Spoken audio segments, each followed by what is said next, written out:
14.17 is Set12's second patch and it brings some world changes. Firstly, most items across the board are seeing nerfs in order to slow down combat. Also, late game carries are seeing huge buffs. Specifically, there's Gwen, Morgana, Xerath, Milio and Briar. The Gwen and Briar buffs are by far the most monstrous. And with the buffs to Fast 9 augments like Hedge Fund, Going Long, Level Up and Tiniest Titan, Fast 9 may be coming back. And there's also a massive rework to Dragon Spirit and now it's actually kinda good. However, while Riot wants to enable Fast 9, many players are concerned about the buffs to Mage. Veigar Reroll has been dominating recently and there are buffs to Veigar, Vex, Nami, Xerath and deeper verticals of Mage. But that does come alongside a nerf to Veigar's AP per charm. And those aren't the only buffs to reroll. Units like Hecarim, Ziggs and Shyvana are receiving enormous buffs as well that open the door to new comps centered around them. Ziggs reroll has quickly become my personal favourite, but we'll cover everything and more in this video. And before we get into all the details, let me know what you think of these patch previews and of course remember to subscribe. But let's start with the item nerfs because that affects every comp you could possibly play. For the most part, these items are getting a reduction in the stats they provide and the item effect is unchanged. The only exceptions are Nash's Tooth where it will grant 5% less attack speed after an ability cast, and Crown Guard where it will grant 5% less max HP shield at the start of combat. But there are bigger nerfs to Radiant items, and these nerfs are to the raw stats these items provide, including the item effect. Also, support items aren't escaping the nerf hammer as they'll all be losing 100 HP. So one thing I will say is I actually do like these item nerfs. I feel like they give more room for the unit or the traits to shine. Mogul's Mail is the only artifact seeing a nerf where it loses 100 HP, and there's small buffs to Corrupt Vampiric Scepter, Gold Collector and Fish Bones that make them much more appealing. I do find the Fish Bones buff a bit odd because I thought it was great on units like Kog'Maw and Olaf, but by far the most surprising and frankly shocking buff is to Prowler's Claw. The raw stats this item provides is now insane. For context, this is now the same amount of AD as Deathblade and more critical strike chance than Infinity Edge. So now Prowler's Claw will be incredibly lethal, especially when paired with Infinity Edge. So the Assassin Toolbox Augment should be on your radar in this patch, especially when you combine it with units getting giga buff this patch like Hecarim and particularly Briar. Briar's ability is receiving 2 buffs which should grant herself more attack speed after the first cast and has excessive casts to the chomps will deal substantially more damage. But of course that's not all. Briar's unique trait Ravenous is also receiving 2 buffs where Briar will receive more damage amp through the trait and should you feed her she'll receive more HP. I think you should always feed Briar in this patch because Shapeshifter is also receiving buffs at every breakpoint above 2 and the lower your HP the stronger Briar becomes. So Briar will have a lot of HP just naturally. And if you're playing any Shapeshifter line, it will go much more smoothly with buffs to Jace, Shyvana and Swain. Jace and Shyvana will output more damage while Swain is becoming substantially more tanky, although both Nasus and Neeko are seeing nerfs. But overall, I think Briar has actually become a god in this patch. She just functions so well innately due to her sustain, raw HP and damage. If you throw some decent AD items on her, she just 1v9s. So a comp I've seen perform incredibly well on the PvE is this one with Ziggs Shapeshifter and Varus and Smolder in the backline. You just can't get through the front line in time due to the raw HP and stall. Varus, Smolder and Briar just completely destroy anything before your frontline dies. But that's not the only combo that Briar does well in. With the buffs to Shyvana, Jace, Twitch and Nomzi, you could reroll them together in a board similar to this. I've personally had success with just rerolling Shyvana and sending it to 9 for Briar and Smolder, but bear in mind that any dragon reroll comp is very dependent on hitting Smolder for 3 dragon. There could also be some potential with Twitch and Nomzi in Vertical Hunter as this trait is also seeing buffs at 4 and 6, especially with the Jinx bug fix where her ult will now actually properly scale off AD. So while this change appears to be a nerf, it's actually quite a big buff as she'll be dealing more true damage, although it will take her more time to ramp up. Alternatively, there is this board consisting of high cost units also receiving buffs. Preserver enables them extremely well with its healing and mana generation. The notable buffs on this board are to Milio, who will cast more often, distribute more items across your team, and deal more damage, although that's not that important. The more reliable damage dealer on this board will be Morgana, with her buffed bats and her true damage threshold. And lastly, Gwen is also receiving a massive buff, which should now gain a snip stack with every single cast and her ult will cost 10 less mana to cast. So Gwen is vastly more powerful as she casts far more often, and in turn blue buff is a much better item for her. Furthermore, Gwen's gonna get more AD and AP through Sugarcraft as it's getting buffed at every breakpoint. So this board consists of incredibly powerful units that are getting buffs, and Preserver helps make the board more cohesive.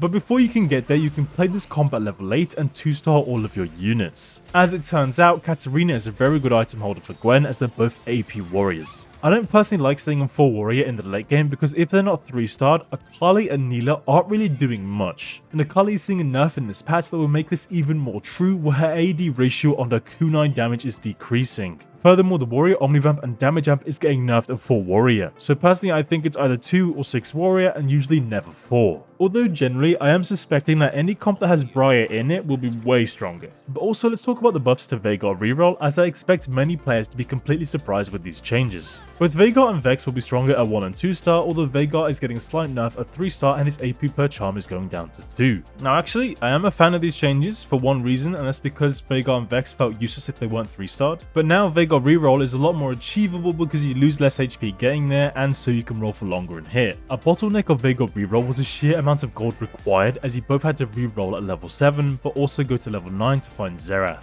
Having said that, Xerath's Arcana is getting a very noticeable nerf in this patch with the true damage per charm. So now splashing Xerath to finish off your comp will be slightly worse, but still, true damage is true damage, and many of Xerath's charms will also buffed in this patch. Furthermore, Xerath and Nami will be dealing more damage at every start level, and so they will contribute to your board stability. So generally, Veigar Reroll will be more stable much sooner. And if you manage to hit 7 or even 9 Mage, then your board becomes incredibly stronger, as the trait itself is also seeing buffs at these breakpoints. There is enough to Mordekaiser where he'll be gaining less shielding at 3 star, but even then he should still perform well with the Mage spat. But moving on, let's talk about my favorite change in this patch, which is the buffs to Incantor. Ziggs, Syndra, and Cassiopeia are all seeing buffs alongside the traits also getting buffed itself. The buffs to Ziggs and Cassiopeia are huge and by far the most impactful. I've already had a ton of success and fun with this comp where you reroll Ziggs, Blitz, and Poppy at 5, and then Cassiopeia and Nunu at 6 if you can. You go high levels to play more Incantors and Arcanas. Ziggs has surprisingly incredible late game scaling with Incantor, and he can reliably deal a ton of damage. So this is definitely a new line worth considering in this patch. Alternatively, Honeymancy is receiving a buff, so you could play this version with the spat. Although I honestly feel like 4 Incantor is stronger than this board because of how much raw AP Incantor can grant. I feel like the Honeymancy buffs aren't really enough for people to bother with it, and at this point I feel like most people are waiting for the rework to drop.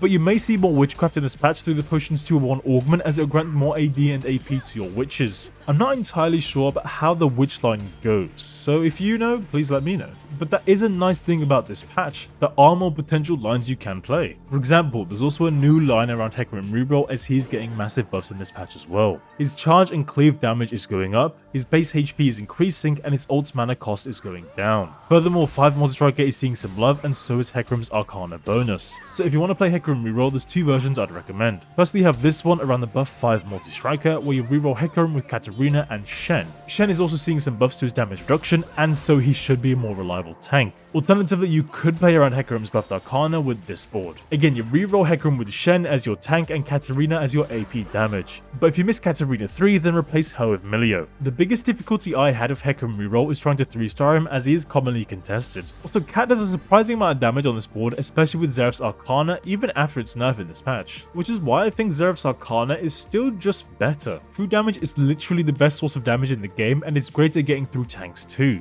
But finally, another new line is Soraka Reroll, which is the following comp. You reroll at level 5 for Soraka, Seraphine, and Lilia 3, and you roll at 6 for Galio and Rumble if you want to, and then you stabilize at 7 with Ezreal. You then Econ up, replace Ezreal with Nora at 8, and play another mage like Nami. However, I honestly don't think this comp will be meta due to a critical flaw. Soraka can't critically heal. While that may sound silly, items like Jewel Gauntlet and Rabadon heavily pay for her AoE damage, but the damage amp and crits do not amplify Soraka's healing. So if you want to avoid these massive redundancies with these items, then Soraka's only AP choice is Archangels, which is incredibly limiting. Maybe I'm over indexing on efficiency here, but regardless, a phenomenal item on Soraka, and frankly any mage, is Adaptive Helm, as mages are locked in their cast animation twice. But moving on from units, let's cover traits I haven't previously mentioned. There is a buff to the Chrono trait where it will grant more AP, freeze time for longer, and grant more attack speed to the Chrono units after the effect procs. From what I played, I could feel this buff alongside the Chrono Augment, but I still ended up losing to RE Reroll, so I'm not entirely sure. This RE comp was using the newly buffed 6 Bastion, so I guess that's to be expected. I just didn't have enough damage or true damage to get through the front line in time.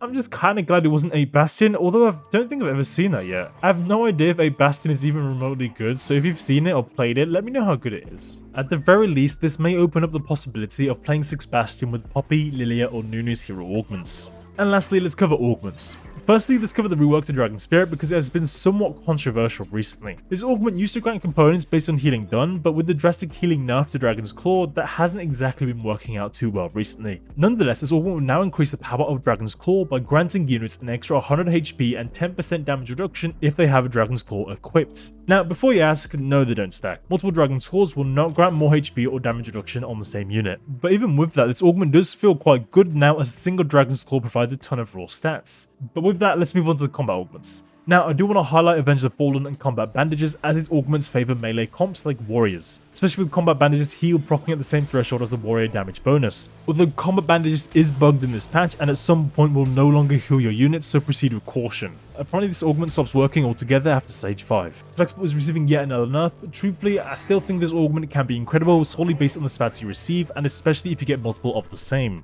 Again, on the PBE I have lost multiple times already against other players with this augment because their boards just have better trait breakpoints. Finally, let's cover the Econ augments buff in this patch. Tiniest title will now grant 2 gold after each player combat. This has become my favorite Econ augment because now you can sandbag so hard in stage 2 and heal up that damage whilst also accelerating your Econ. Likewise, the buff to Hedge Fund allows you to hit those interest intervals sooner and accrue more gold faster. But of course, a more reliable way to fast 9 is through level up. This buff to level up means you'll be naturally level 5 at 2-2 and you can hit your interest interval. So not only will you be a higher level than everyone else, but you can also keep up an Econ as well. In terms of gold augments, Three's Company is getting a massive buff where it'll grant another copy of a 3-cost unit. So now you can either have a free loss streak with a ton of gold or a free win streak if you manage a 2-star 3-cost. Finally, Placebo is getting double the combat power and AFK is granting slightly more gold. So with the buffs to many high-cost units and Econ augments, Fast 9 will likely make a return, especially around how OP Briar has become. And Briar actually heavily favours Fast 9 strats because the lower your HP, the more damage she grants herself and the stronger your board becomes. But also, I'm going to be slightly changing my approach with these videos. I'll get them out just after Mordog's patch rundown so I can be informed as possible and test as much as I can. I've just been slightly late because I'm ill. Sorry about that again. But yeah, what do you guys think about this patch? Do you think Fast 9 is back, or will this patch continue to be dominated by reroll comps? Are you as scared about Briar as I am, and what do you think about new comps like Ziggs, Soraka and Twitch Reroll? Let me know what you think in the comments. And of course, remember to subscribe, follow me on Twitch, or become a member if you want to support this content. And thank you to my members and Twitch subs for making this content possible. You guys are awesome. Anyways, check out these other videos if you want to see more from me.